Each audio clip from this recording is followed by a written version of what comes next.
toys is really how it started for me. I would carve all my own wooden toys. My parents were both professors, pacifists, wouldn't allow me to play with war toys, so I copied my neighbor's G.I. Joe into wood.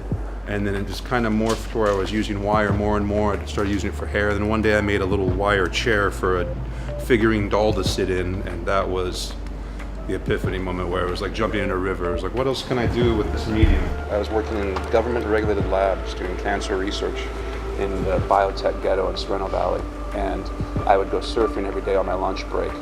And at that job, it was pure monotony. But it's not what I thought I was going to be doing with my life, so I had this void and needed a creative outlet. The identity roulette, which is just a game of uncalibrated game of chance, where you spin that and then you see which mask that you get. I got arrogance, so this one's perfectly calibrated. The way I got into the arts was leaving these things out in the public for everyone to appreciate. How I got into selling it was leaving it out in public.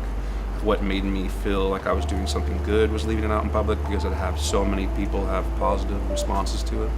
It's something that I'm going to continue to do, even as I know that, you know, I'm leaving things out that I could sell in a gallery or I could sell on my own. I still love to leave them out. Definitely a learning curve.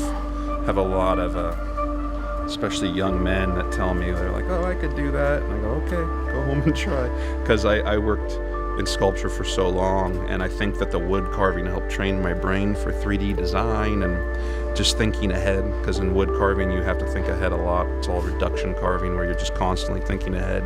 There's no real format or formula. I always just make whatever whim I have, and I try not to edit myself. I try to, if I have a feeling or an expression, I just try to let it go right into wire, especially if I have a complaint.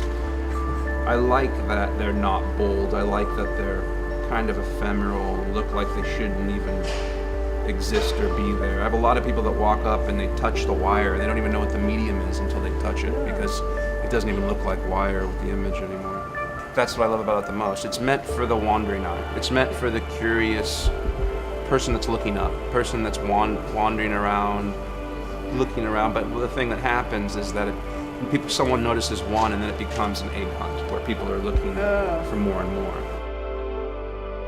I'm next to the man with the world's longest fingernails in the Ripley's Believe It or Not book. It's true fact. But I've sold... As what? The Amazing Wire Man. I'm not making that up.